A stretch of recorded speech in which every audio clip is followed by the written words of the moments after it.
तो दोस्तों हम पढ़ रहे थे अन्य गद्य विधाएं, जिसमें हमने पढ़ा था माटी की मूर्तें, ठकुरी बाबा और तुलसी राम जी द्वारा लिखी गई मुर्दहिया, संस्मरणात्मक रेखा चित्र वाले हैं। प्रेमचंद्र घर में हैं। तो प्रेमचंद्र घर में हैं, प्रेमचंद्र घर में है। प्रेमचंद जी की जीवनी है। उनकी पत्नी शिवरानी देवी द्वारा रचित इस पुस्तक में शिवरानी देवी ने प्रेमचंद्र के संपूर्ण जीवन को दर्शाया है। इनका प्रकाशन जो 1944 ईस्वी में हुआ था। प्रेमचंद घर में है, इसका प्रकाशन कब हुआ? 1944 ईस्वी में हुआ। प्रेमचंद के पिता का नाम अजायब राय था और माता का नाम आनंदी देवी था। प्रेमचंद को इनके पिताजी ने मुंशी धनपत राय तथा चाचा जी ने मुंशी नवाब राय नाम दिया। इनके प्रेमचंद के पिताजी ने प्रेमचंद का क्या नाम दिया? प्रेमचंद के पिताजी ने मुंशी धनपत राय दिया तथा चाचा जी ने इन्हें मुंशी नवाब राय नाम दिया। चाचा जी ने नवाब राय और पिताजी ने मुंशी धनपत राय नाम दिया था। इन्होंने मर्यादा हंस जागरण पत्रिकाओं का संपादन किया। इन्होंने ये कौन कौन सी पत्रिकाएं संपादित की? इन्होंने मर्यादा हंस जागरण और मर्यादा हंस जागरण पत्रिकाओं का इन्होंने क्या किया? संपादन किया। प्रायः इनका पहला उपन्यास प्रेमा को माना जाता है। इनका पहला उपन्यास किसको माना जाता है? इनका पहला उपन्यास प्रेमा को माना जाता है, किंतु इस पुस्तक के अनुसार इनका पहला उपन्यास कृष्ण को माना जाता है। पहला इनका उपन्यास कौन है? प्रेमा को माना जाता है, लेकिन इस पुस्तक के अनुसार इनका पहला उपन्यास कौन है? कृष्ण को माना गया है। 1905 ईस्वी में प्रयाग से छपा, जबकि प्रेमा को दूसरा माना जाता है। इनके दो बेटे थे, श्रीपति राय धुन्नु तथा अमृत राय बन्नू थे। इनके दो बेटे कौन थे? श्रीपत राय धुन्नु तथा अमृत राय बन्नू थे। प्रेमचंद ने 1935 में प्रगतिशील लेखक संघ के स्थापित बने थे।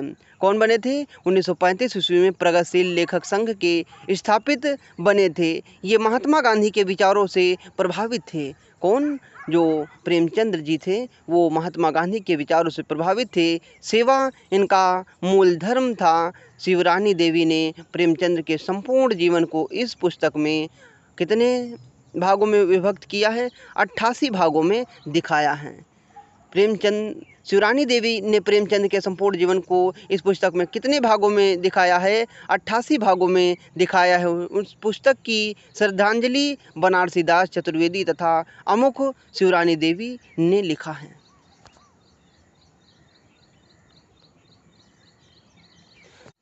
पुस्तक की श्रद्धांजलि बनारसी दास चतुर्वेदी तथा अमुख शिवरानी देवी ने लिखा है। प्रेमचंद्र घर में है, इसके अगर हम सारांश की बात करें तो प्रेमचंद ने हिंदी कथा साहित्य के सर्वाधिक प्रसिद्ध रचनाकार हैं। प्रेमचंद क्या हैं? प्रेमचंद कथा साहित्य के सर्वाधिक प्रसिद्ध रचनाकार हैं। जितनी गहराई उनकी रचनाओं में मिलती है, उतनी ही निजी जीवन में भी देखने को मिलती है। मुंशी प्रेमचंद का जन्म बनारस जिले के लमही गांव में 31 जुलाई 1880 ईस्वी में हुआ था। प्रेमचंद ने अपने पिता अजायब राय के एकमात्र पुत्र थे। पिता कितने? प्रेमचंद्र जो अजायब राय के अकेले पुत्र थे। उनकी 3 बहनें थी, जिनमें 2 की मृत्यु हो गई थी। प्रेमचंद अपने बहन से 8 वर्ष छोटे थे। प्रेमचंद्र अपने बहन से 8 वर्ष छोटे थे। प्रेमचंद जब 8 वर्ष के थे तब उनकी माता का निधन हो गया। पिता की बदली होते ही चंद्र 8 वर्ष के थे तो इनकी माता का देहांत हो जाता है। प्रेमचंद्र की बदली होते रहने के कारण इन्हें अनेक स्थान बदलने पड़े। पिताजी ने दूसरी शादी की और घर में विमाता आई, जिन्हें वो चाची कहते थे। जो प्रेमचंद ने दूसरी शादी की, इनके पिताजी ने दूसरी शादी की और घर में विमाता आई, इन्हें वे चाची कहते थे। चाची का व्यवहार इनके प्रति अच्छा नहीं रहता था, फिर भी वे चाची का सम्मान करते थे। इनकी पहली शादी जिस स्त्री से हुई थी वह स्त्री उम्र में बड़ी और इनसे खूबसूरत थी। रोज ही लड़ाई झगड़े से ऊबकर प्रेमचंद ने उसको उसके घर पहुंचा दिया। शिवरानी देवी से दूसरी शादी कर ली। प्रेमचंद ने 2 शादियां की। पहली जो थी इनसे उम्र में बड़ी थी, स्मार्ट लगती थी, खूबसूरत लगती थी, लेकिन डेली की डेली लड़ाई झगड़े होने के कारण इसी जीवनी में प्रेमचंद के बचपन से लेकर जीवन के अंतिम दिन तक का वर्णन है। वह विनोद प्रिय व्यक्ति थे। उन्हें पतंग उड़ाने का बहुत शौक था।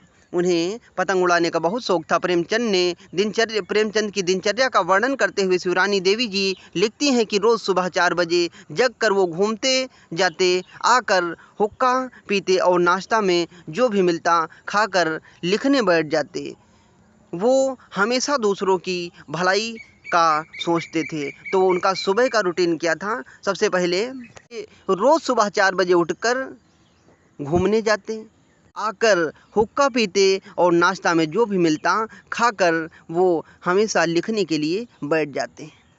पतंग उड़ाने का क्या था? शौक था। वो दूसरों की भलाई का सोचते थे। वो स्वभाव से ही संवेदनशील तथा भावुक प्रवृत्ति के थे। उन्हें परिवार से बहुत लगाव था। वो हर व्यक्ति की ज़रूरतों का ध्यान रखते थे, चाहे वह घर का नौकर ही क्यों ना हो। प्रेमचंद्र जी ने अपने जीवन में विभिन्न पदों पर कार्य किया, जैसे मास्टर, हेडमास्टर, फिल्म लेखक, संपादक आदि। वह अपने घर गृहस्थी के अनेक कष्टों से जूझते हुए अपना लेखन कार्य करते रहे। साहित्य रचना को इतना अवश्य समझते थे कि जीवन के एक दिन को भी बेकार नहीं करना चाहते थे। प्रेमचंद्र महात्मा गांधी जी के विचारों से विशेष प्रभावित थे। गांधी जी से प्रेरित होकर प्रेमचंद ने अपनी नौकरी छोड़ दी थी। किससे? गांधी जी से प्रेरित होकर अगर प्रेमचंद जी ने किसके प्रभाव में आकर अपनी नौकरी छोड़ी थी, तो गांधी जी से प्रेरित होकर प्रेमचंद ने अपनी नौकरी छोड़ दी थी। वे हिंदुस्तानी और राजभाषा हिंदी में विश्वास रखते थे। वो हिंदुस्तानी और राष्ट्रभाषा हिंदी में विश्वास रखते थे। प्रेमचंद्र विचारों से काफ़ी प्रगतिशील थे। उन्होंने अपनी पुत्री कमला के विवाह में कन्यादान नहीं किया, क्योंकि उनका विचार था कि बेज़बान चीज़ दान में दी जाती है। क्या कहते हैं?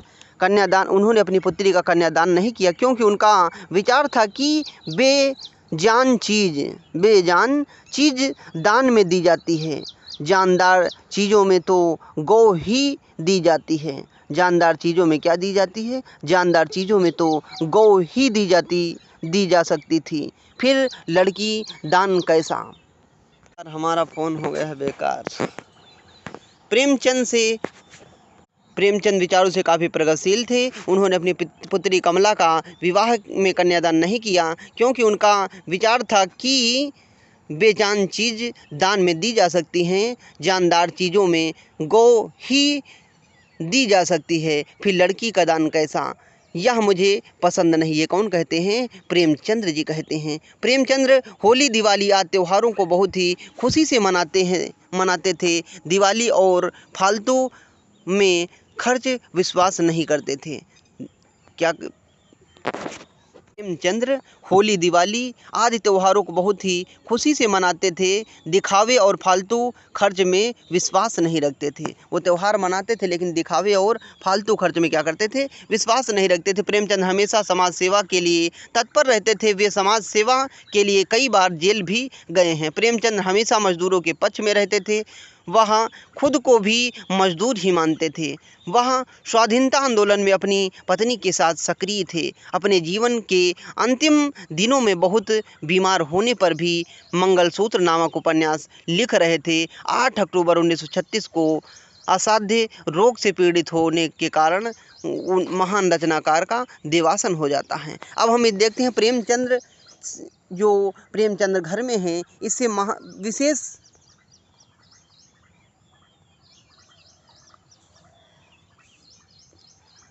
विशेष तथ्य इसमें या विशेष महत्वपूर्ण तथ्यों को हम पहले देखते हैं, उसके बाद प्रमुख उदाहरणों को देखेंगे। उससे जो प्रेमचंद्र घर में है उससे लिए गए हैं। तो यहाँ इसमें क्या क्या विशेष है, अगर हम प्रेमचंद्र घर में हैं पहले वो ये देखते हैं, फिर हम प्रमुख उदाहरणों को देखेंगे।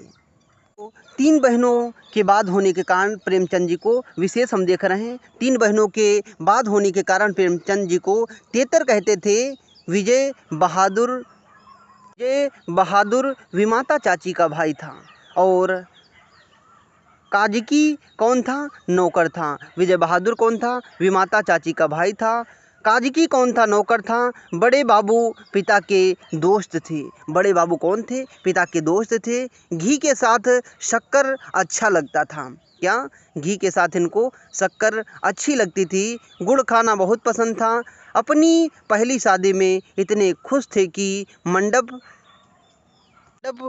छानने के लिए या बनाने के लिए बांस खुद काटे थे। ये अपनी पहली शादी में इतना खुश थे कि मंडप छानने के लिए बनाने के लिए इन्होंने खुद बांस काटे थे। पहला विवाह बस्ती जिले की दावल तहसील में रामपुर गांव में हुआ था। पहली पत्नी उम्र में बड़ी और देखने में खूबसूरत थी। इलाहाबाद जाने पर 10 रुपये मिलते थे। इन्हें इलाहाबाद जाने पर कितने रुपए मिलते थे? इन्हें इलाहाबाद जाने पर 10 रुपये मिलते थे, जिसमें से 7 रुपये घर भेजते और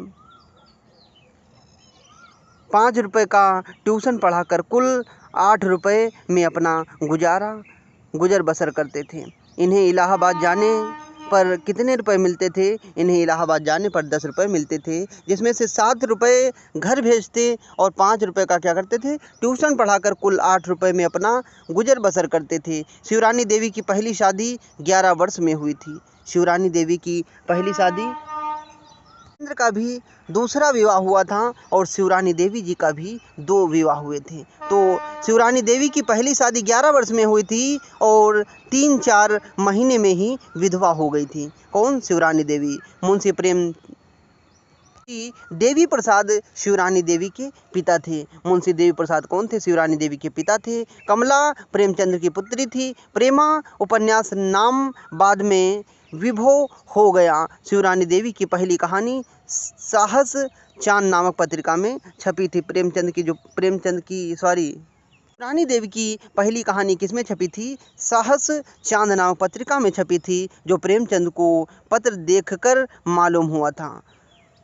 प्रेमचंद को कैसे पता चला कि इनकी साहस नामक चांद पत्रिका में इनकी कहानी छपी? तो उन्होंने प्रेमचंद जो पत्र देखकर मालूम हुआ था। इस रचना में प्रेमचंद ने अपने जीवन से जुड़े कई राज बताए हैं। इस जो रचना में क्या किया है? इस रचना में प्रेमचंद ने अपने जीवन में जुड़े कई राज बताए हैं। उनके जीवन में 2 पत्नियां के होते हुए भी एक अन्य स्त्री के साथ संबंध भी था।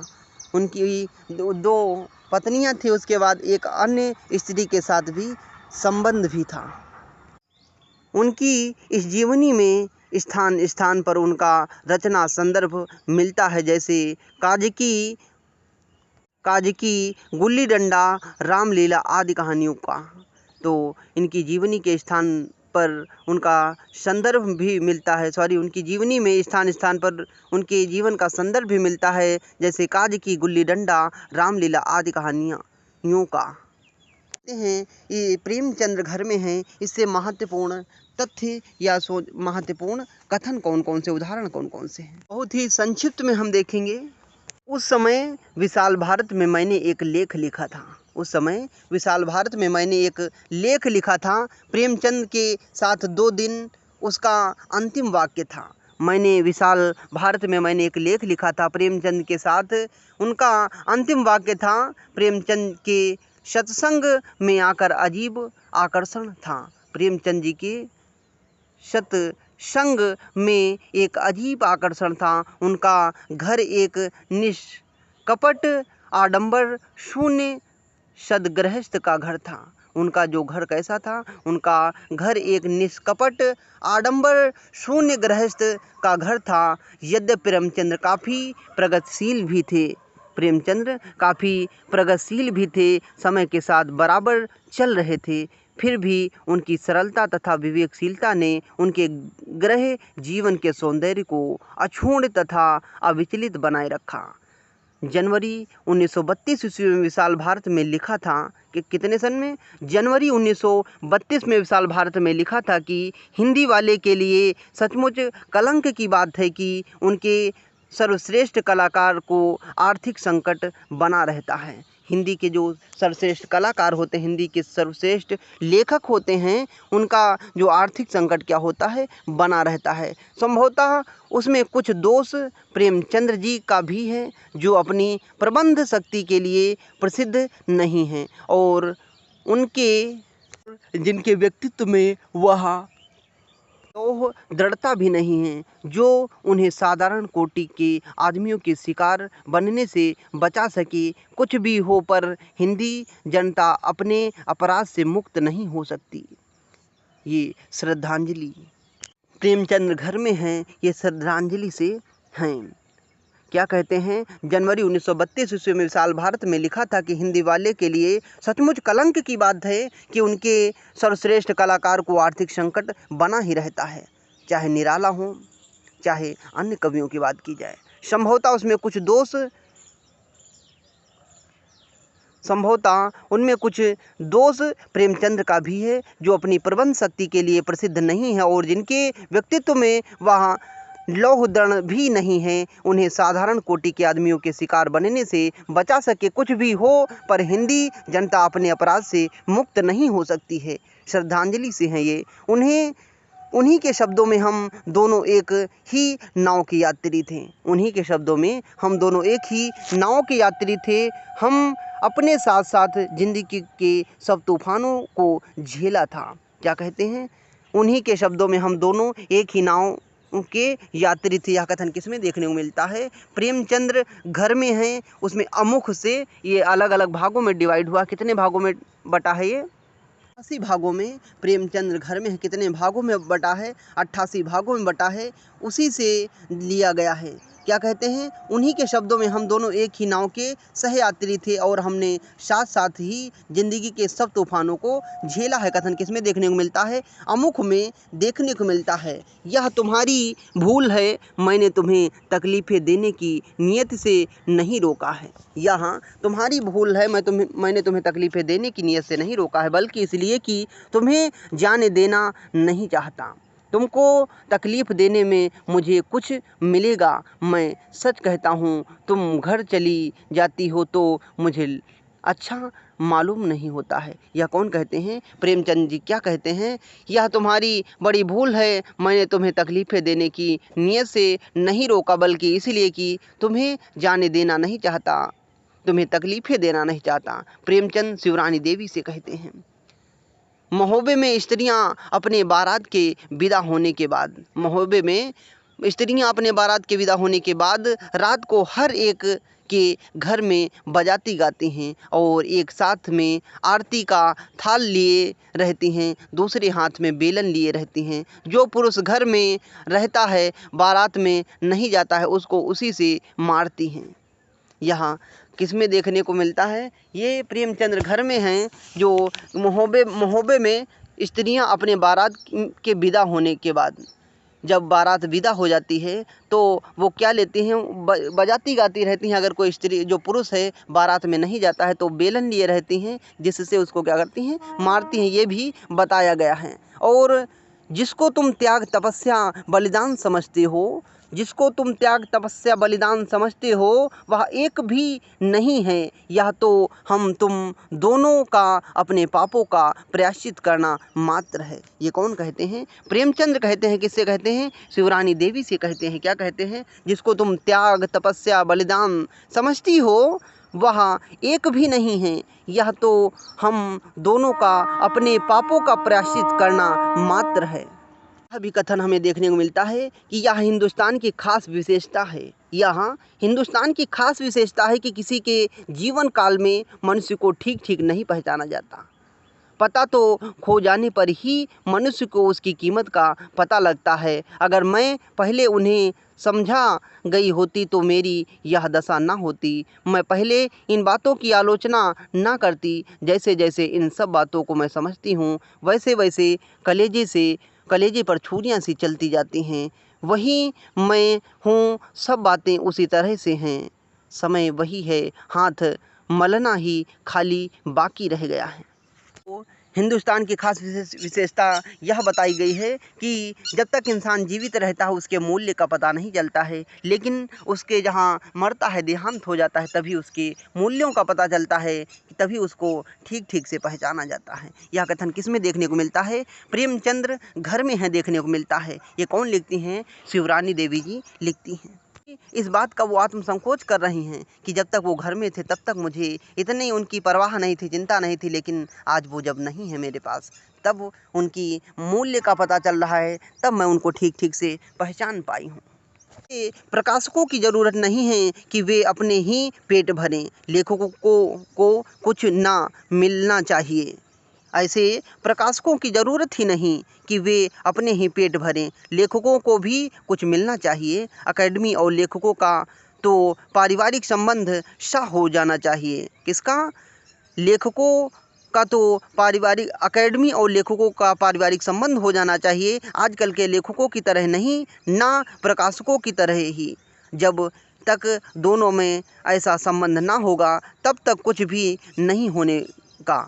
इस तरह लेखक का जब कुछ लाभ नहीं होता है तो वे निराश होकर बैठ जाते हैं, जिससे लेखकों का विकास नहीं हो पाता है और साहित्य की उन्नति भी रुक जाती है। ये कौन कहते हैं? प्रेमचंद्र। किससे कहते हैं? शिवरानी देवी से कहते हैं कि केवल प्रकाशकों का ही कहते हैं कि ऐसे प्रकाशकों की ज़रूरत नहीं होनी चाहिए।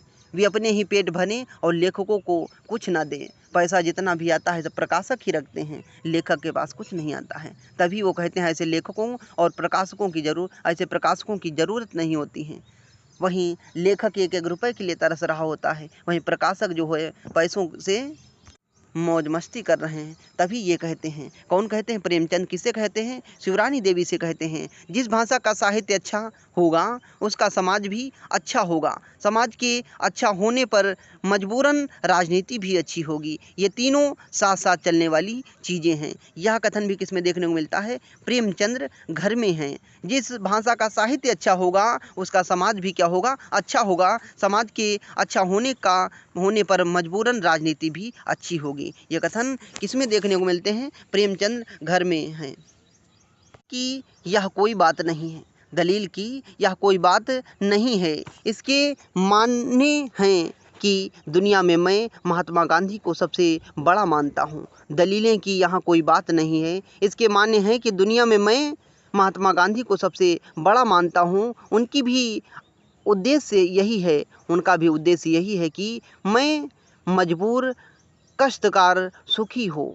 क्या होता है? उनका भी मानना है कि और कष्टकार भी सुखी हो। वह इन लोगों को आगे बढ़ाने के लिए आंदोलन मचा रहे हैं। मैं लिखकर उनको उत्साह दे रहा हूँ। गांधी जी हिंदू मुसलमानों की एकता चाहते हैं, तो मैं भी हिंदू और उर्दू को मिला करके हिंदुस्तानी बनाना चाहता हूँ। यह कथन किसमें देखने को मिलता है? प्रेमचंद्र घर में है। किससे ये प्रेमचंद्र कह रहे हैं? शिवरानी देवी से कह रहे हैं दलीलें की यह कोई बात नहीं। दलील मैं यह नहीं दे रहा हूँ कि कोई भाषण दे रहा हूँ, दलीलें की यह बात कोई नहीं है। इसके माने हैं कि दुनिया में मैं महात्मा गांधी को सबसे बड़ा मानता हूँ। उनका भी उद्देश्य यह है कि मजदूर कष्टकार सुखी हों। जो मजदूर हैं, कष्टकार हों, सुखी हों। वह इन लोगों को आगे बढ़ाने के लिए आंदोलन कर रहे हैं। कौन? गांधी जी। मैं लिखकर उनको उत्साह दे रहा हूँ। महात्मा गांधी जी हिंदू मुसलमानों की एकता को कायम करना चाहते हैं, तो मैं हिंदी और उर्दू को मिलाकर हिंदुस्तान बनाना चाहता हूँ। यह कौन कहते हैं? प्रेमचंद्र कहते हैं। पहले स्त्रियों को पुरुष ने दबाया, जब स्त्रियां कमज़ोर हो गईं तब उन्हीं की संतान हम बच्चे भी गुलाम बने। अब गुलामी का तनाव हम लोगों को देना पड़ रहा है। यह कथन किसमें देखने को मिलता है? प्रेमचंद्र घर में हैं। क्या कहते हैं? पहले स्त्रियों को किसने दबाया? पुरुषों ने दबाया। जब स्त्रियां कमज़ोर हो गईं तब स्त्रियों के कमज़ोर हम क्या हैं? बच्चे हैं। स्त्रियों के ही कमज़ोर बच्चे हैं जो गुलाम बन गए हैं। आज गुलामी के तनाव में हम लोग सब जी रहे हैं। यह कौन कहते हैं? प्रेमचंद्र जी कहते हैं। समझता हूँ कि किसी बोझ को बिना तुम्हारे सहारे नहीं उठा सकता, फिर भी मैं तो तुमसे अलग अपने को समझा ही नहीं। तो यहाँ तक समझता हूँ कि कोई पुरुष बिना स्त्रियों के कुछ भी नहीं कर सकता। जब तक स्त्रियों का हाथ किसी काम में ना लगेगा तब तक कोई भी काम पूरा नहीं पड़ सकता। जब घर की स्त्रियाँ पुरुष हिंदुस्तान की तरक्की में लगेंगी तभी कल्याण होगा। कौन कहते हैं? प्रेमचंद्र जी कहते हैं कि कोई ज़माना था जब लोगों ने ईसा की हथेलियों में खपचे ठुकवाई थी। मोहम्मद साहब को पानी के लिए परेशानी उठानी पड़ी थी। राम और कृष्ण को भी काफ़ी लड़ाइयाँ लड़नी पड़ी थी। बुद्ध के भी काफ़ी दुश्मन थे। अब अगर गांधी युग है तो उनके भी गांधी युग है तो उनको भी काफ़ी लड़ाइयाँ लड़नी पड़ेंगी। आखिर में गांधी की विजय होगी। आखिर में क्या होता है? आखिर में गांधी की विजय होगी। ये कथन किस में देखने को मिलता है? तो प्रेमचंद्र घर में हैं। प्रेमचंद्र किससे कह रहे हैं? अपनी पत्नी शिवरानी देवी से कह रहे हैं कि एक ज़माना था जब ईसा की हथेलियों में खपीचे ठुकवाई गई थी। मोहम्मद साहब को पानी के लिए परेशानी उठानी पड़ी थी। राम और कृष्ण ने भी काफ़ी लड़ाइयाँ लड़ी हैं। तो बुद्ध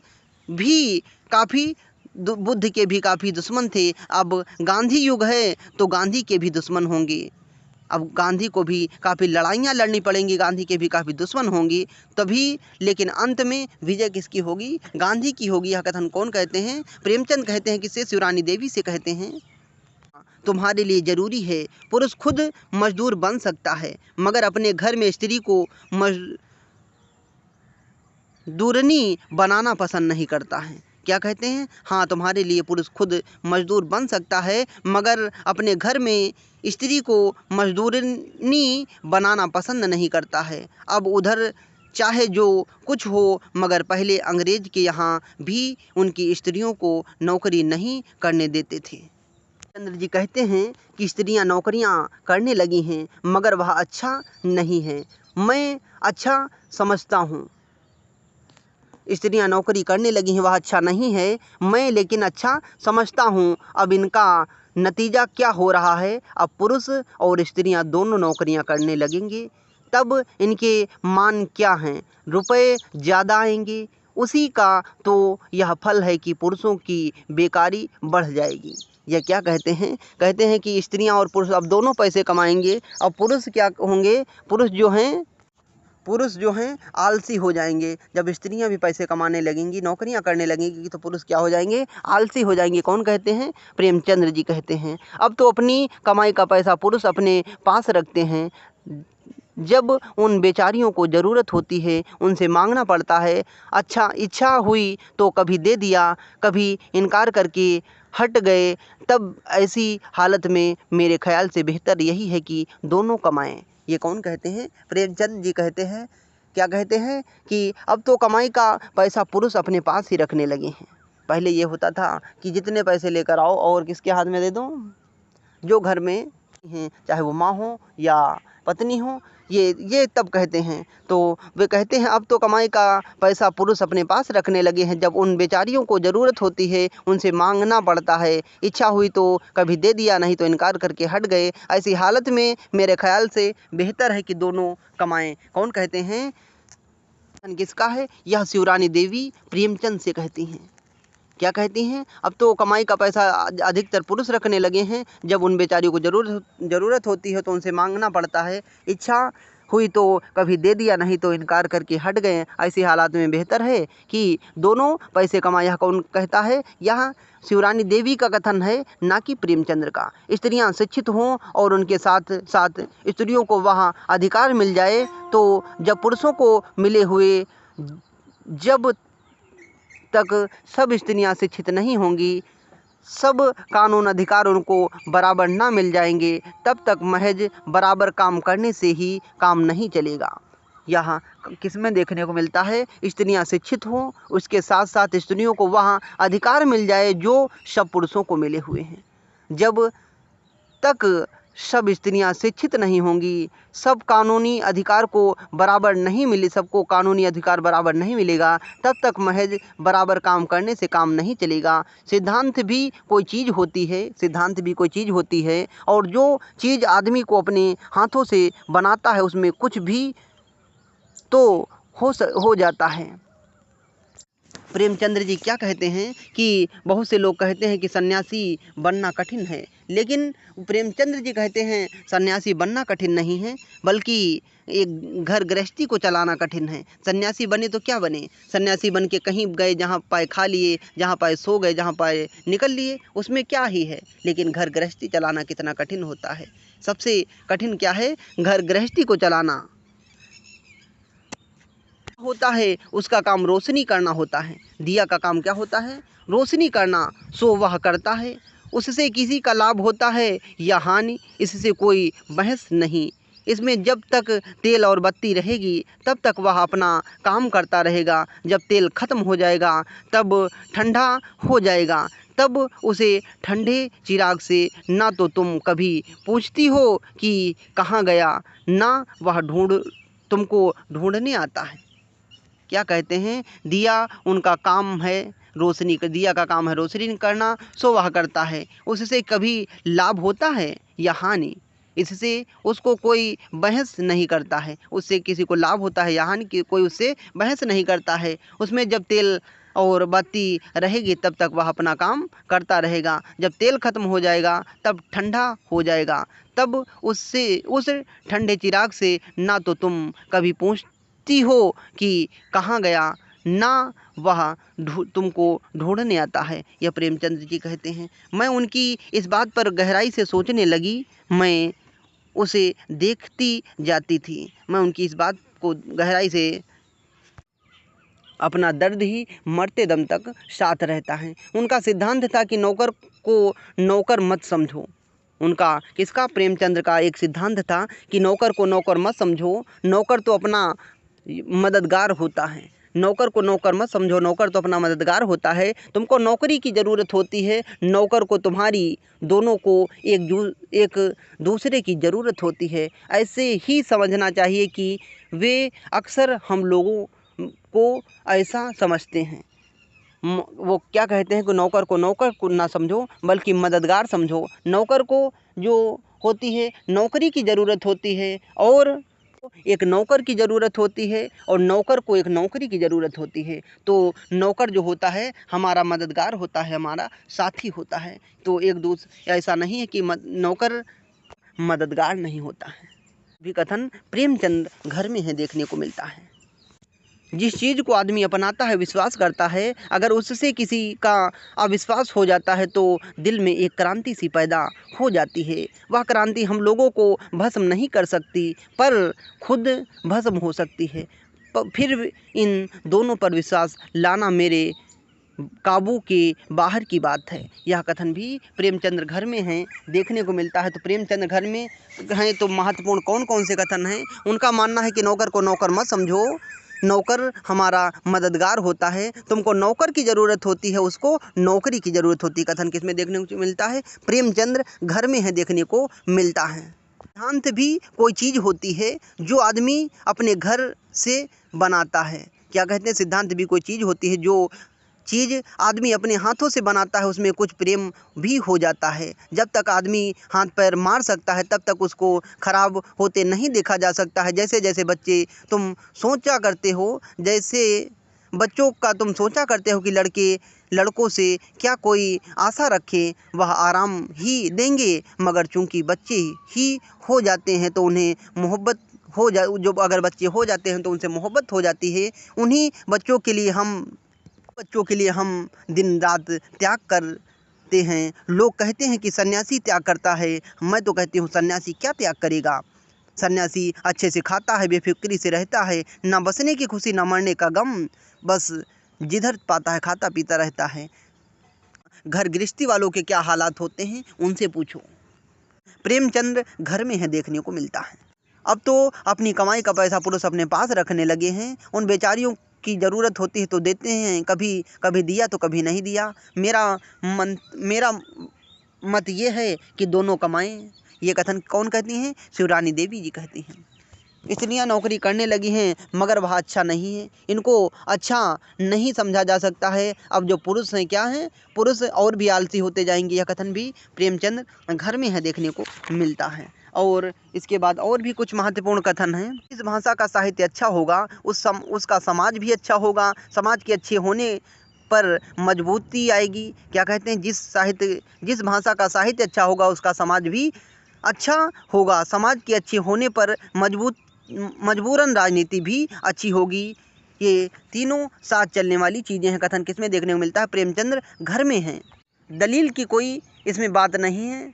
दुनिया में महात्मा गांधी सबसे, वो कहते हैं मैं दुनिया में महात्मा गांधी को सबसे बड़ा मानता हूँ। उन्हीं की उद्देश्य यह है कि मजदूर और काश्तकार सभी सुखी हों। उनका उद्देश्य महात्मा गांधी का क्या है? उनका एक उद्देश्य है कि मजदूर काश्तकार जो भी हैं सभी लोग खुश रहें। वहाँ इन लोगों को आगे बढ़ाने के लिए आंदोलन कर रहे हैं, वो लिख कर रहे हैं, उनका उत्साह दे रहे हैं, वो लिख रहे हैं, वो आंदोलन कर रहे हैं, मैं लिखकर उनका उत्साह बढ़ा रहा हूँ। महात्मा गांधी हिंदू मुसलमानों की एकता के लिए क्या कर रहे हैं? आंदोलन कर रहे हैं। तो मैं हिंदी उर्दू को मिलन करने के लिए हिंदुस्तानी बना रहा हूँ। हिंदी और उर्दू भाषा को दोनों को मिलाकर क्या कर रहे हैं? हिंदुस्तानी बना रहा हूँ। पहले स्त्रियों को पुरुष ने दबाया, जब स्त्रियाँ कमज़ोर हो गईं तब उन्हीं की संतान बच्चे हम गुलाम हो गए और आज हमें गुलामी झेलनी पड़ रही है। कौन कहते हैं? प्रेमचंद्र जी कहते हैं। कोई ज़माना था जब लोग ईसा की हथेली में खपचियाँ ठोक कर, कोई ज़माना था जब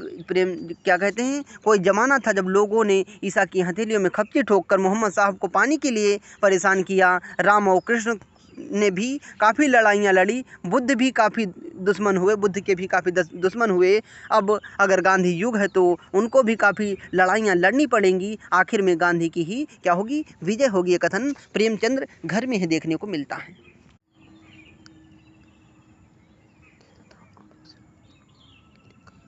को किसने लिखा है? प्रेमचंद्र घर में हैं। पुस्तक की श्रद्धांजलि भाग को किसने लिखा है? पुस्तक की श्रद्धांजलि भाग को बनारसी दास चतुर्वेदी तथा अमुक शिवरानी देवी ने लिखा है। पुस्तक के श्रद्धांजलि भाग को किसने लिखा है? बनारसी दास चतुर्वेदी तथा अमुक शिवरानी देवी ने लिखा है। उसके बाद हम देखते हैं मनु भंडारी की एक कहानी यह भी किसकी है? हिंदी की प्रख्यात लेखिका मनु भंडारी जी के भावात्मक तथा सांसारिक जीवन की कथा यात्रा है। इसमें उनकी पारिवारिक पृष्ठभूमि और उनके संघर्षों के साथ साथ उनके एवं राजेंद्र यादव के आपसी संबंधों और उनकी रचनाओं के नेपथ्य के सृजनात्मक सूत्र भी दृष्टिगोचर होते हैं। यह 2 भागों में प्रकाशित हुई। एक कहानी यह भी कितने भागों में प्रकाशित हुई? यह 2 भागों में प्रकाशित हुई। देखने को मिलता है इसमें उनकी पारिवारिक पृष्ठभूमि, उनके संघर्षों के साथ साथ उनके और राजेंद्र यादव के आपसी संबंधों को भी देखा जा सकता है। एक कहानी यह में भी, इस पुस्तक के एक कहानी यह भी मनु भंडारी, इस पुस्तक के स्पष्टीकरण के संबंध में स्वयं मनु भंडारी लिखती हैं कि आगे पढ़ने से पहले एक बात अच्छी तरह से स्पष्ट कर देना चाहती हूँ कि यह मेरी आत्मकथा कतई नहीं है। वे क्या कहती हैं कि यह मेरी आत्मकथा कतई नहीं है, इसलिए मैं इसका शीर्षक एक कहानी यह भी ही रखा। एक कहानी यह भी रखा। जिस तरह कहानी जिंदगी का एक अंश मात्र होती है, उसी तरह यह भी मेरी ज़िंदगी का टुकड़ा मात्र ही है, जो मुख्यतः मेरे लेखकी व्यक्तित्व और मेरी लेखन यात्रा पर केंद्रित है। खैर, इसमें कोई दो राय नहीं है कि आत्मापरक शैली में लिखी गई है। एक कहानी यह भी केंद्र में संबंधों एवं लेखक की जीवन की जटिलता अपनी कई स्थितियों को समेटे हुए उभार कर सामने आई हुई है। यह इसमें किसमें कहते हैं? पृष्ठभूमि में ही ये देखने को मिलता है। इस कहानी के हम सारांश की बात करें तो मनु भंडारी हिंदी साहित्य जगत की मूर्धन्य पत्रकार रही हैं, जिनका जन्म मध्य प्रदेश के भानपुर में हुआ था। बकौर मनु परिवार को बाद में आर्थिक झटका लगने के कारण अजमेर शिफ्ट होना पड़ा था। मनु के पिता बेहद कोमल और संवेदनशील व्यक्ति थे। तो दूसरी एक जो मनु के पिता एक और बेहद कोमल और संवेदनशील व्यक्ति थे, तो दूसरी ओर बेहद क्रोधी और अहंवादी व्यक्ति थे। जो मनु के पिता एक और बहुत ही संवेदनशील भावुक व्यक्ति थे, तो दूसरी ओर बहुत ही क्रोधित और अहंवादी थे। लेखिका की अपनी पिता से इस कारण गहे बगाहे क्रोध और अहंवादी लेखिका की अपनी पिता से इसी कारण गाहे बगाहे ठनती रहती थी। ठनती होती थी थोड़ा सा आपसी में बातों में बहस झगड़ा हुआ करता था। लेखिका के अनुसार उनका घर राजनीतिक रूप से व्यस्त ठना ठनती रहती थी। उनका क्या, लेखिका अपने पिता से इस कारण गाहे बगाहे ठनती रहती थी। लेखिका के अनुसार उनका घर राजनीतिक रूप से व्यस्त घर था, जहां तमाम वाद विवाद, बहस एवं चर्चाएं होती रहती थी। इसका प्रभाव उन पर भी पड़ा। सन 1942 ईस्वी से 1947 ईस्वी के बीच सन 1942 से 1947 के बीच का दौर बड़े उथल पुथल का था। कितने? 1942 से 1947 के बीच का जो समय था वो बहुत ही कैसा था? उथल पुथल का समय कौन कहती हैं? मनु भंडारी जी कहती हैं। स्वयं अपनी शिक्षिका शीला अग्रवाल के आह्वान पर आंदोलन में कूद पड़ी। पिताजी पहल तो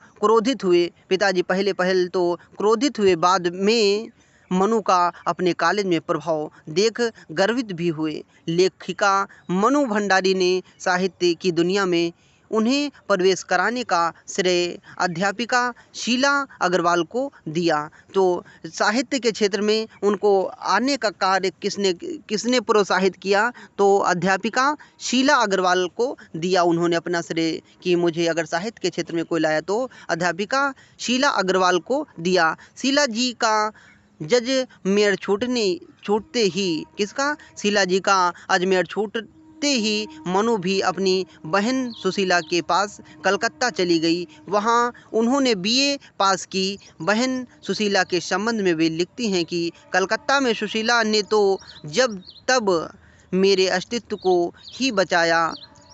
से एमए डिग्री के दौरान ही मनु ने बालीगंज शिक्षा सदन में बतौर शिक्षा पढ़ाना शुरू कर दिया था। किसमें? एमए डिग्री के दौरान ही मनु ने बालीगंज शिक्षा सदन में बतौर शिक्षा पढ़ाना शुरू कर दिया था। इस सदन की मुखिया पुष्पमयी बोस ने ही मनु के व्यक्तित्व को बनाया संवारा। लेखिका ने यह अपनी पहली कहानी भी लिखी है। लेखिका ने यही अपनी पहली कहानी भी लिखी है। स्कूल की लाइब्रेरी के लिए किताबें मंगवाने के सिलसिले में राजेंद्र से परिचय हुआ। लेखिका मानती हैं कि जिंदगी के सभी महत्वपूर्ण मोड़ यहीं आए। खैर, राजेंद्र से परिचय का क्रम बढ़ते बढ़ते परिणय सूत्र में बदल गया। लेखिका के अनुसार यही से उनके व्यक्तित्व का विभाजन हुआ, एक पत्नी का और एक लेखिका का। यहीं से क्या हुआ? विभाजन हुआ, एक पत्नी का और एक लेखिका का। शादी के बाद मनु भंडारी को पति राजेंद्र यादव का व्यवहार बड़ा अजीब लगा। बकौल मनु, राजेंद्र उन्हें लेकर बेहद लापरवाह थे। क्या थे? बकौल एक उर्दू का शब्द है जिसके अनुसार, यानी कि उनके अनुसार बकौल यानी मनु भंडारी के अनुसार उनके पति राजेंद्र यादव का व्यवहार बड़ा अजीब लगा और वे लापरवाह थे। केवल अपनी पसंद अनुसार जीवन जीते रहे। कई बार वह और उनकी पुत्री बीमार हुई, लेकिन अधिकांशतः राजेंद्र ने उनकी सुध न ली। मनु लिखती हैं कि कई बार वे इस संबंध को तोड़ देना चाहती थी। वो लेखिका लिखती हैं कि कई बार वह इस संबंध को तोड़ देना चाहती थी, पर पिता के विरुद्ध जाकर किए गए विवाह का असफल होना, पुत्री टिंकू का बंटी बन जाना उन्हें कतई स्वीकार नहीं था। वो इसमें आपका बंटी का भी जिक्र करती हैं, क्योंकि अगर पति पत्नी बिछड़ेंगे तो बंटी का क्या होगा। वो भी कहती हैं कि विवाह का असफल होना, पुत्री टिंकू रचना का बंटी बन जाना उन्हें कतई स्वीकार नहीं है। का बंटी में जैसे पति पत्नी बिछड़ते हैं और बंटी बेचारा अकेला हो जाता है, तब उसका परिवार छूट जाता है, तो वह कहते हैं बंटी होना मुझे पसंद नहीं है। मनु भंडारी की यह कहानी कई मायनों में पुरुष मानसिकता की पोल खोलती है। राजेंद्र को प्रेमिका गीता इसलिए पसंद थी कि वह अक्खड़ व डोमिनेटिक थी। यहाँ विदित हो कि पुरुष को प्रेमिका ही केवल इस मिजाज की चाहिए, पत्नी नहीं है। मनु भंडारी की यह कहानी कई मायनों में पुरुष की मानसिकता को पोल खोलती है। राजेंद्र को प्रेमिका गीता इसलिए पसंद थी कि वह अखंड एवं डोमिनेटिक थी। क्या थी, वह अखंड और क्या किया है, लेखिका ने इस कृति के माध्यम से अपने लेखकी जीवन के संघर्षों के साथ साथ व्यक्तिगत जीवन में भी संबंधों के उतार चढ़ाव को भी पर्याप्त प्रकाश डाला है। अगर स्मरणीय तथ्य देखें तो इस आत्मपरक कृति में आज़ादी के उत्तरार्ध के दौर के साथ साथ आपातकाल का भी जिक्र किया गया है। आपातकाल में अभिव्यक्ति की स्वतंत्रता खतरे में पड़ी है। आपातकाल में क्या है, अभिव्यक्ति की स्वतंत्रता खतरे में पड़ी है। सरकार लेखकों को प्रलोभ देकर अपने तरफ करने लगी है। मनु भंडारी को भी पद्मश्री का लालच मिला पर उन्होंने इसे ठुकरा दिया। मनु भंडारी को कौन से पुरस्कार का लालच मिला, उन्हें पद्मश्री का लालच मिला, लेकिन उन्होंने क्या किया, ठुकरा दिया। मनु एक इंच मुस्कान को पूर्णतः अपनी कृति बताती हैं। मनु क्या कर, एक इंच मुस्कान को पूर्णतः अपनी कृति बताती हैं। इसमें राजेंद्र यादव का योगदान नाम मात्र था। सार, बच्चे, बारिश, नशा, ईर्ष्या, ईसा, दीवार, बच्चे, बारिश, नशा, ईसा के घर की कहानी, कील और कसक, अकेली, यही सच है, त्रिशंकु, स्त्री, सुबोधनी आदि कहानियों का जिक्र भी इस कृति में किया गया है। किसमें, कहानी यह में भी, किसमें, मनु एक इंच मुस्कान को पूर्णतः अपनी कृति मानती हैं। राजेंद्र यादव का इसमें नाम मात्र का योगदान है। दीवार, बच्चे, बारिश, नशा, ईसा के घर की कहानी, कील, कसक, अकेली, यही सच है, त्रिशंकु, स्त्री बोधनी आदि कहानियों का जिक्र भी इस कृति में किया है। एक वृद्ध महिला का हिंदी न जानते हुए भी अपनी पोतियों के लिए मराठी उपन्यास का अनुवाद टूटी फूटी हिंदी में करते देख मनु भंडारी आश्चर्य से भर जाती हैं। उज्जैन में लेखिका प्रेमचंद सृजन पीठ के निर्देशक के तौर पर नियुक्त हुए। कौन, उज्जैन में लेखिका प्रेमचंद्र सृजन पीठ के निर्देशक के तौर पर नियुक्त हुई। इसमें राजेंद्र यादव के साथ मोहन, राकेश, कमलेश्वर संघ के रिश्तों पर भी हल्का प्रकाश डाला गया है। संपादक लेखक के संबंधों एवं जटिलताओं पर भी पर्याप्त प्रकाश डालते हैं। तो ये था एक कहानी, यह भी मनु भंडारी की। इसके बाद हम देखेंगे आमारा मसीहा, विष्णु प्रभाकर द्वारा रचित।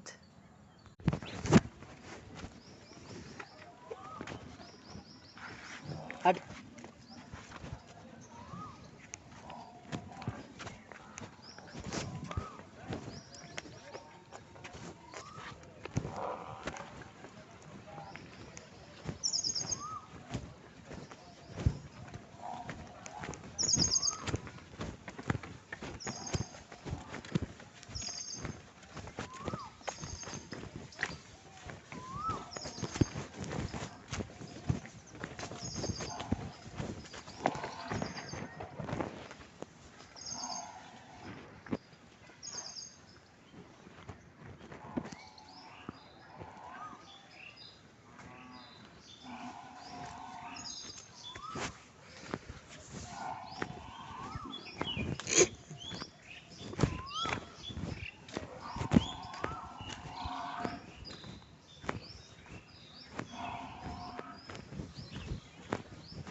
फिर बेर मजा आती है चिल्लावे। काल ही तमाशा कर नहीं पा रहा हूँ, जैसे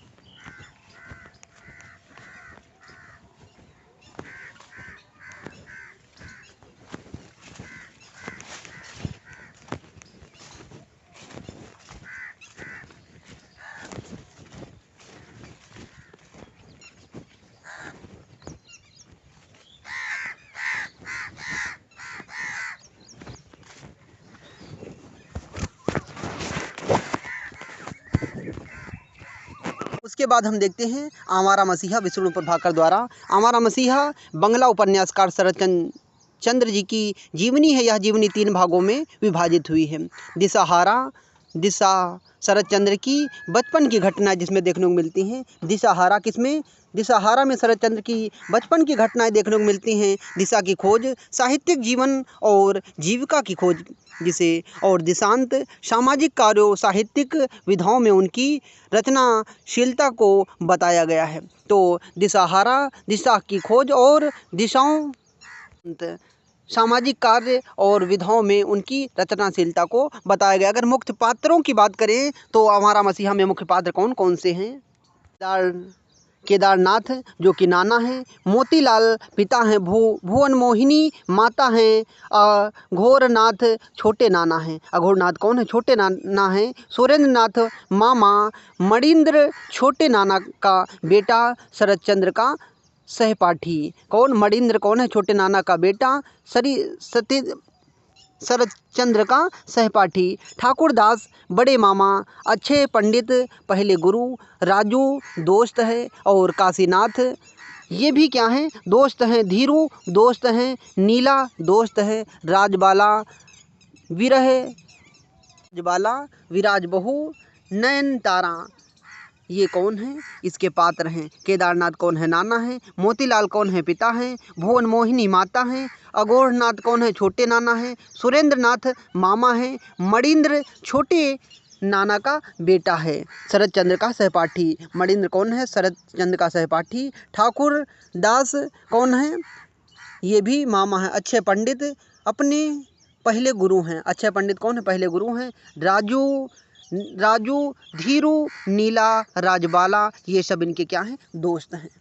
भूमिका में ही लिखा है कि हिंदी ग्रंथ रत्नाकार बम्बई के स्वामी श्री नाथुराम प्रेमी ने शरत साहित्य का मणिक अनुवाद हिंदी में प्रकाशित किया है। किसने लिखा? हिंदी के साहित्य की भूमिका में ही लिखा है कि हिंदी ग्रंथ रत्नाकार बम्बई के स्वामी श्री नाथुराम प्रेमी ने शरत साहित्य का मणिक अनुवाद हिंदी में प्रकाशित किया है। बचपन और यौवन में जिस प्रकार का जीवन उन्हें जीना पड़ा उससे वे संतुष्ट नहीं थे। वे निचली गहराइयों से होकर ऊपर उठे हैं।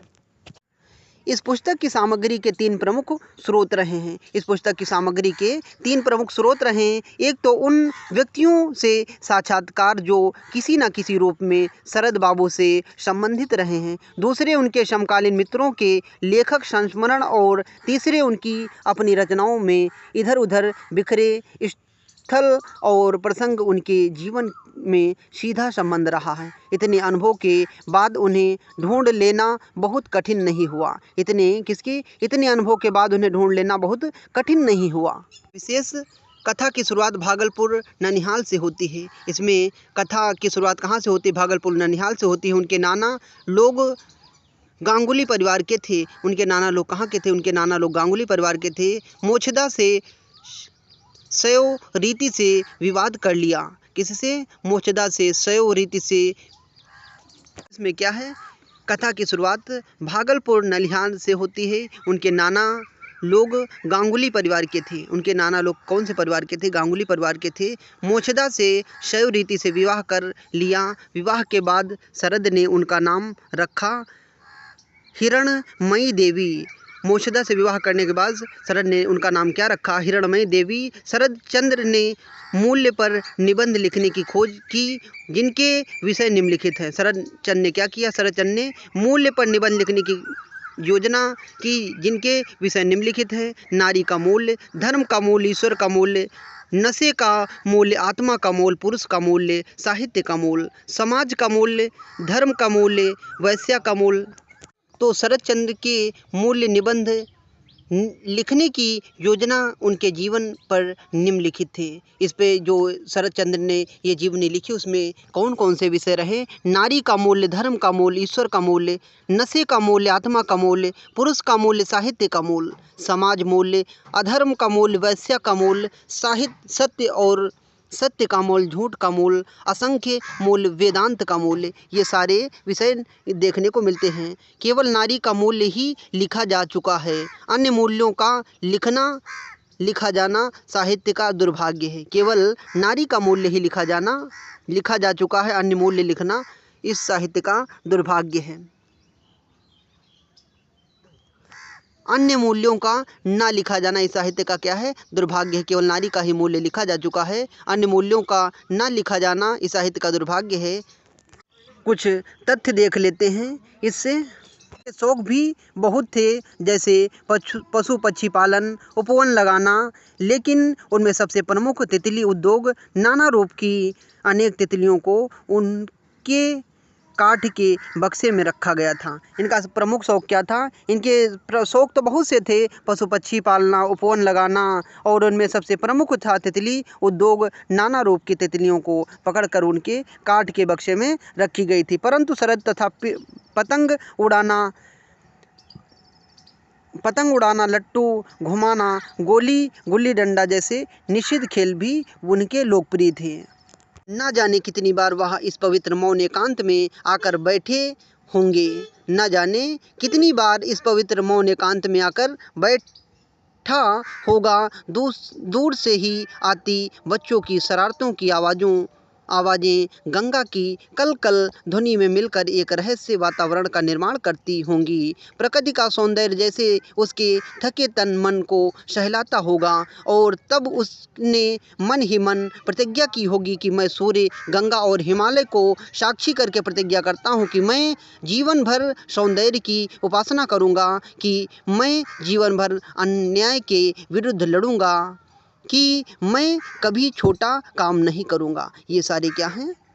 किसमें देखने को मिलता है? आवारा मसीहा में देखने को मिलता है। 15 सितंबर 1876 शुक्रवार की संध्या को शरद का जन्म हुआ था। कब? 15 सितंबर 1876 शुक्रवार की संध्या को कब हुआ था? शरद का जन्म हुआ था।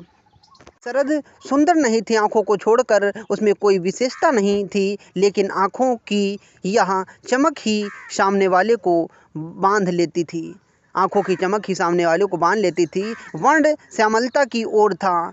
क्या था? वर्ण श्यामलता की ओर था। देह भी खूब रोंगी, लेकिन पैर हिरन की तरह दौड़ने में मजबूत थे। बिल्ली की तरह पेड़ों पर चढ़ जाता था। बुद्धि भी तीक्ष्ण थी, लेकिन दिशाहीन कठोर अनुशासन के कारण उसका प्रयोग पथभ्रष्ट में ही अधिक होता था। पर्यवेक्षण की प्रवृत्ति उसमें बचपन से ही थी। सूक्ष्म पर्यवेक्षण की प्रवृत्ति बचपन से ही थी। जो कुछ भी देखता उसकी गहराई में जाने का प्रयत्न करता। यही अभिज्ञता उसकी प्रेरणा बन जाती है। गांव में एक ब्राह्मण की बेटी थी, बाल विधवा नाम था। क्या नाम था? बाल विधवा नाम था उसका, नीरू। वह एक गांव में एक बेटी थी, वह बाल विधवा थी। उसका नाम क्या था? धीरू था। उसका नाम नीरू था। 32 साल की उम्र तक कोई कलंक उसके चरित्र को छू नहीं पाया था। 32 साल की उम्र तक कोई कलंक उसको छू नहीं पाया था। सुशीला, परोपकारिणी, धर्मशाला और कर्मठ होने के नाते वह प्रसिद्ध थी। गांव में एक भी घर ऐसा नहीं था जिसने उससे किसी ना किसी रूप में सहायता ना पाई हो। शरद उसे दीदी कहकर पुकारता था। दीदी भी उसे बहुत प्यार करती थी। दोनों एक ही पर दुख कातर जाति के व्यक्ति थे ना। सूक्ष्म पर्यवेक्षण की प्रवृत्ति उनमें बचपन से ही थी। जो कुछ भी देखता उसकी गहराई में जाने का प्रयत्न करते। यही सूक्ष्मता उनकी प्रेरणा बन जाती। गांव में एक ब्राह्मण की बेटी बाल विधवा थी। उसका नाम क्या था? नीरू था। 32 साल की उम्र तक कोई कलंक उसके चरित्र को छू नहीं पाया। सुशीला, परोपकारिणी, घर ऐसा नहीं था। ऐसा कोई घर नहीं था जिसने उसकी किसी न किसी रूप में सहायता न पाई हो। शरद उसे दीदी कहकर पुकारता था। दीदी भी उसे बहुत प्यार करती थी। दोनों एक ही पर दुखद कतार जाति के व्यक्ति थे। घर में शरद के अतिरिक्त 2 छोटे भाई, प्रभास और आकाश, एक छोटी बहन सुशीला उर्फ मुनिया थी। इस बहन की प्रसूति में माँ ने प्राण दिए थे। बड़ी बहन अनिला की शादी हो चुकी थी और पत्नी मरने पर छोटे बच्चों को लेकर मोतीलाल सचमुच अपंग हो गए थे। अनेक कारणों से ससुराल में रहना भी अब संभव नहीं था। उसो खंजरपुर मोहल्ले में अलग मकान लेकर रहने लगे। लेकिन अब तक अर्जन की विद्या में शून्य थे। वह परिवार का पालन कैसे करते, इसलिए वह विकट समस्या उन्हें हताश करने में ही सामर्थ्य हो चुकी थी। इस प्रकार पैसे के अभाव में उनकी पढ़ाई समाप्त हो गई। इस प्रकार पैसे के अभाव में उसकी पढ़ाई समाप्त हो गई। नाटक, थिएटर, गाना बजाना और साहित्य सृजन, इन्हीं में उसका मन रमने लगा। राजू के साथ उसके अभियान और भी जोरों के साथ चलने लगे थे। उस समय कालिदासी नाम की एक नर्तकी मंसूरगंज में रहती थी। उसके पास बहुत पैसा था। अपना दुर्मंजिला मकान था, लेकिन मन था उसका धर्म में। कीर्तन करती थी। काठ उसका बहुत मधुर था। इसी मधुर के लोभ में राजू अक्सर वहाँ जाता था। शरद के कॉलेज जाने का मार्ग भी इधर से ही था, इसलिए वह उसे भी नहीं छोड़ता था। कालिदासी एक थी। कालिदासी इन दोनों से स्नेह करती थी। काठ के मधुर और वक पटुरता के कारण नारियों का शरद के प्रति विशेष आकर्षण रहा। इन दिनों चोरी देवदास का सृजन चल रहा था। अतिशय भावुकता के बावजूद यह रचना शरद के अपने असफल उत्कृष्ट प्रेम की आत्मस्वीकृति ही है, जो उसे बहुत अधिक प्यार करती थी। स्कूल की वह साथिन धीरू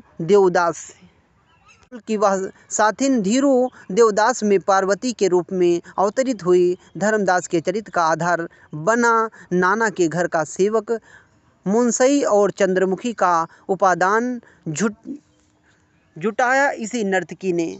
स्वयं शरदचंद्र ने कालिदास के इस आभार को स्वीकार किया। वह बाल विधवा थी और उस संकीर्ण युग की प्रथा के अनुसार उसे प्रकट रूप से उस सभा में भाग लेने का अधिकार ही नहीं था। जब पुरुष की लुक छिपकर यह काम करते थे तो नारी की स्थिति की कल्पना आसीन थी। लेकिन निरुपमा लिखती अवश्य थी। उसके भाई द्वारा वे रचनाएं गोष्ठी में विचारार्थ उपस्थित की जाती थी। कौन लिखता था? उपमा कोई कविताएं, कहानी, उपन्यास ये सब लिखती थी, लेकिन उसको प्रकट कौन करता था? उसका भाई। चरितार्थ उपस्थित की जाती थी। उस दिन कोई नहीं जानता था कि यह छोटी सी साहित्य गोष्ठी अनेक भावी साहित्यकारों को जन्म देने में सफल हो सकती है। सुरेंद्र ने बड़े आश्चर्य से यह कहानी सुनी, लेकिन वह उस निर्दा को भी कभी नहीं पाया था। सुरेंद्र ने बड़े आश्चर्य से यह कहानी सुनी, लेकिन वह निर्दा को भी कभी नहीं पाया था। कोई भी नहीं देख पाया। हाँ, चर्चा बहुत लोग करते थे। उनका प्रेम इतना मौन, इतना रहस्यमय था कि उनका ताप ही लोगों को छूता था। उसका रूप कभी किसी के सामने नहीं आ सका। निर्दा कभी कल्पना लोक के एकांत में उसके पास ऐसे आती जैसे नींद में चली हो। उसे लिखते देखती रहती, बोलती नहीं। शरद को यह मौन असहाय हो उठता। तब निर्दा एकाएक पास आ बैठती और कहती, सुनो तो क्या लिखा है। प्रेम की पीर अभी शरद को परेशान कर रही थी। उसकी प्रेमिका निर्दा उससे विमुख होकर भागलपुर चली गई थी। उसने सुना था कि अखबारी के किसी दरोगा के साथ वह यहाँ आकर रहने लगी, इसलिए वह मुजफ्फरपुर आया था और एक दिन उसने उसे ढूंढ ही लिया। लेकिन निर्दा ने उसकी ओर दृष्टि उठाकर देखा भी नहीं। प्रेम अंधा होता है। शरद अब भी यह विश्वास करता था कि निर्दा उससे प्रेम करती है। वह उसका पीछा करता रहा। परेशान होकर एक दिन निर्दा ने दरोगा से शिकायत कर दी। दरोगा ने उसी दिन शरद को पकड़कर खूब पीटा, इतना कि बहुत देर तक वह बेहोश पड़ा रहा। मालूम नहीं उसके बाद भी उसका भ्रम टूटा या नहीं। यह सारी कहानी एक विराट भ्रम है। क्या प्रेम अंधा होता है, शरद भी यह विश्वास करता था। निर्दा एक दिन क्या करती है, प्रेम अंधा होता है, शरद अब भी विश्वास करता था कि निर्दा उससे प्रेम करती है। वह उसका पीछा करता रहा। परेशान होकर एक दिन निर्दा ने दरोगा से शिकायत कर दी। दरोगा ने उसी दिन शरद को पकड़ा और खूब पीटा, इतना कि बहुत देर तक वह बेहोश पड़ा रहा। मालूम नहीं उसके बाद भी उसका भ्रम टूटा या नहीं। सारी कहानी एक विराट भ्रम। अब यहाँ पानी लगावे वाला है, पानी फरेंदम।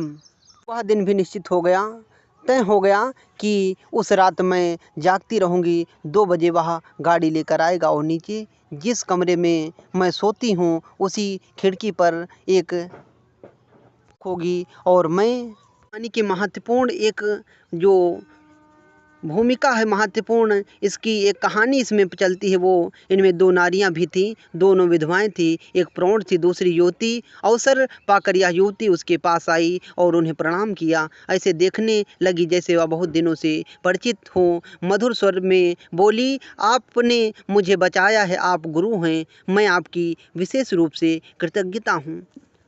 अवाक शरद बोला, मैंने तुम्हें बचाया है? कब, कहाँ? मैंने तो कभी तुम्हें पहले नहीं देखा।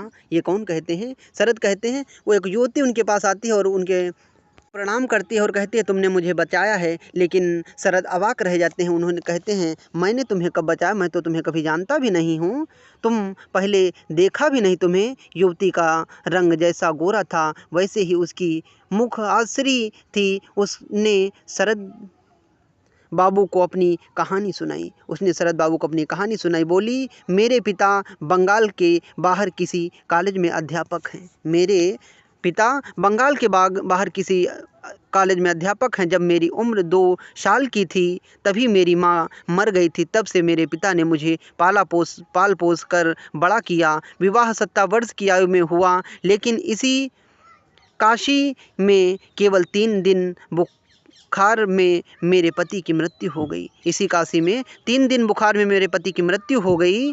फिर पिता के पास लौट गई। भूल रखने के लिए उन्होंने मुझे फिर से पढ़ना प्रारंभ कर दिया। उनका एक छात्र था, हमारे ही घर में रहता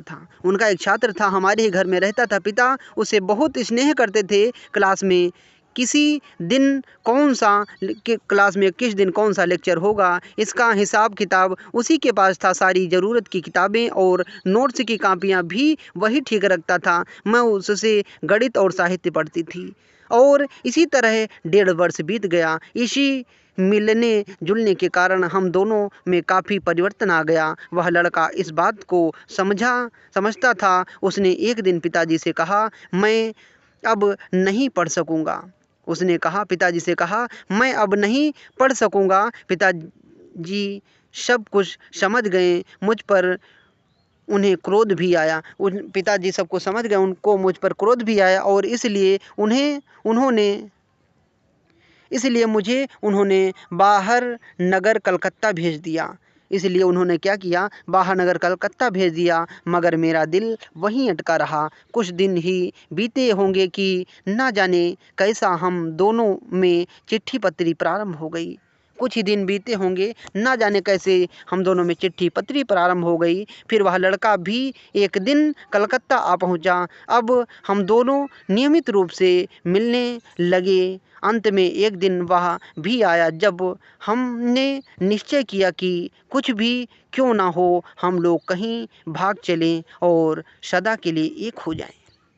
एक दिन ऐसा भी आया जब यह निश्चय हो गया कि हम दोनों भाग चलें और हम दोनों सदा के लिए एक हो जाएं। वह दिन भी निश्चित हो गया। यह तय हो गया कि उस रात मैं जागती रहूँगी। 2 बजे वह गाड़ी लेकर आएगा। नीचे जिस कमरे में मैं सोती हूँ उसकी खिड़की पर एक दस्तक होगी और मैं सदा के लिए घर से निकल जाऊँगी। एक क्षण के लिए वह लड़की रुकी, फिर बोली, उस दिन की बात मैं आसानी से नहीं भूलूंगी। वह सारा समय एक विचित्र बेचैनी की चिंता और उत्तेजना के बीच कट गया। अभी तो रात भर जागना था। शाम को मैंने अपने ममेरे भाई से कहा, मुझे लाइब्रेरी से एक अच्छा सा उपन्यास ला दो। सोचा था पढ़कर जागती रहूँगी, इसलिए मोटा सा उपन्यास लाने को कहा और वह एक उपन्यास ले आया। अच्छा खासा मोटा उपन्यास था। नाम था चरित्रहीन। उस उपन्यास का क्या नाम था? चरित्रहीन था। चरित्रहीन जो उपन्यास का नाम था। पढ़ते ही मेरा कलेजा धड़कने लगा। सोचा, यह प्रकृति का कैसा परिहास है। क्या मैं चरित्रहीन होने तो नहीं जा रही? खाना पीना होने के बाद सभी सोने चले गए। मैंने किताब हाथ में लेकर कमरे की अरगला बंद कर ली, पढ़ने लगी। कमरे का क्या दरवाज़ा बंद कर लिया, पढ़ने लगी। तब किताब ख़त्म हुई। तब रात के 2 बज रहे थे। जब किताब ख़त्म हुई तो रात के 2 बज रहे थे। तब तक मैंने अपना कर्तव्य निश्चय कर लिया था कि चरित्रहीन की कारिणी मई ने मुझे उबार लिया है। किसने? चरित्रहीन की किरणमयी ने मुझे उबार लिया है। ठीक समय पर खिड़की पर दस्तक पड़ी। समझ गई कि वहाँ आ गया है। खिड़की पर आकर मैंने उसे विनती की, मुझे क्षमा करो, मैं नहीं जा सकती। उस समय के उसके निराश मुख की वह छवि मैं कभी नहीं भूल सकूँगी। लगा जैसे मैंने उसके पैरों तले से धरती हटा ली।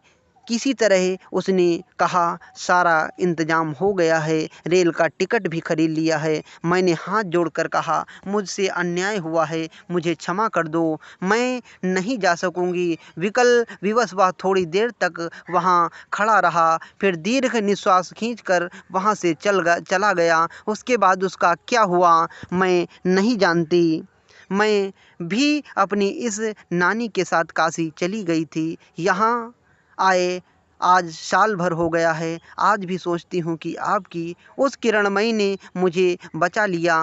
आपका चरित्रहीन पढ़कर आपको देखने की बड़ी इच्छा थी, लेकिन बाबा विश्वनाथ इतनी जल्द यहाँ इच्छा पूरी कर देंगे नहीं सोचा था। उस दिन आपका चरित्रहीन ना पढ़ती तो आज कहाँ जाती, क्या दशा होती, मेरी सोच भी नहीं सकती थी। मैं सोच भी नहीं सकती थी। आपने मेरी रक्षा की है।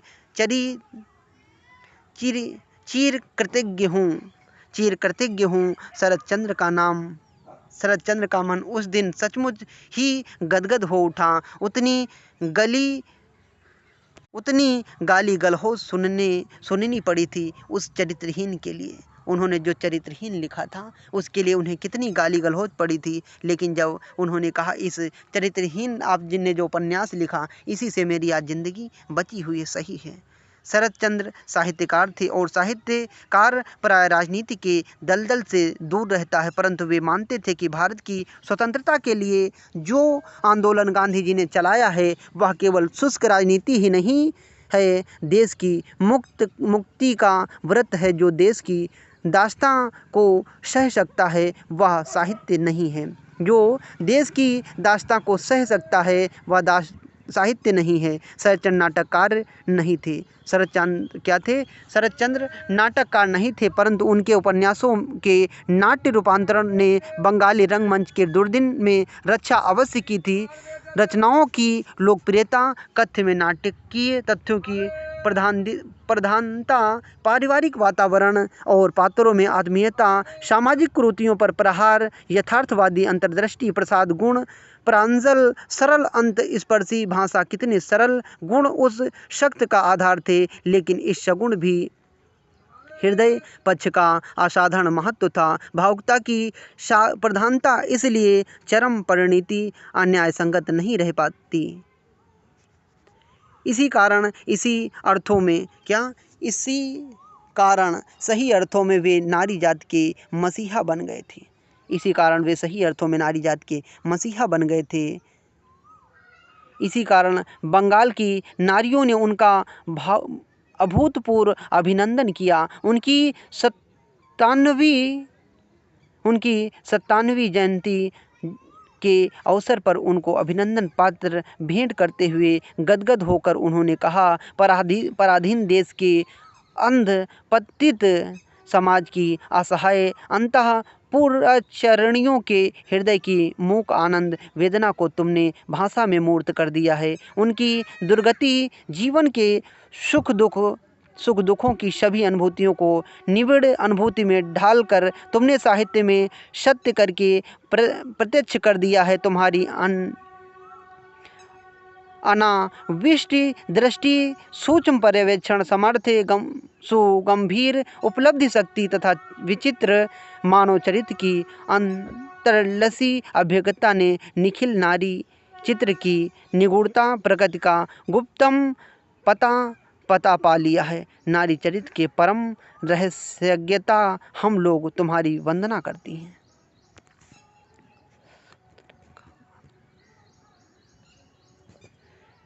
सब तरह का आत्ममान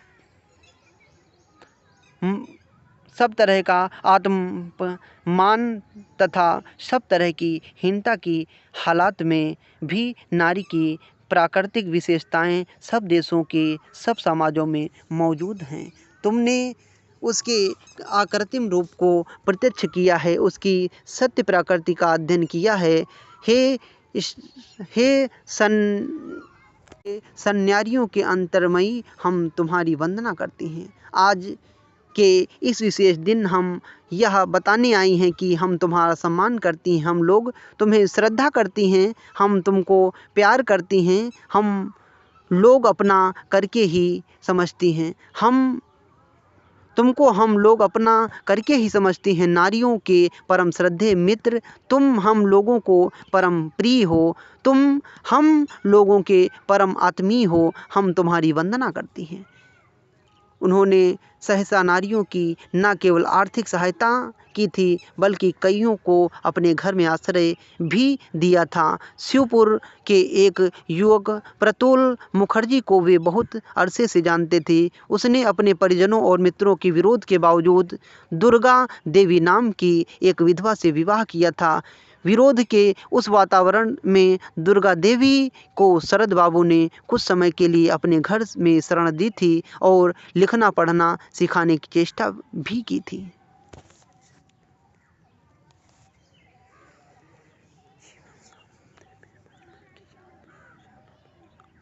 संध्या को 5:45 पर केवाड़ तुल में एक विराट जन समूह के सामने उनका भौतिक शरीर अग्नि को सौंप दिया गया। शेष रह गई बेसुध अटपटी यादें, रह गया उनका विपुल साहित्य जो अन्याय के विरुद्ध उनके सतत युद्ध का अमर साक्षी है और साक्षी है उनके इस दावे का मौन अतीत का प्रचार करने के लिए। कलम नहीं पकड़ी मैंने तो मनुष्य के अंतर में छिपी हुई मनुष्यता की उस महिमा को जिसे सब नहीं देख पाते, नाना रूपों में अंकित करके प्रस्तुत किया है।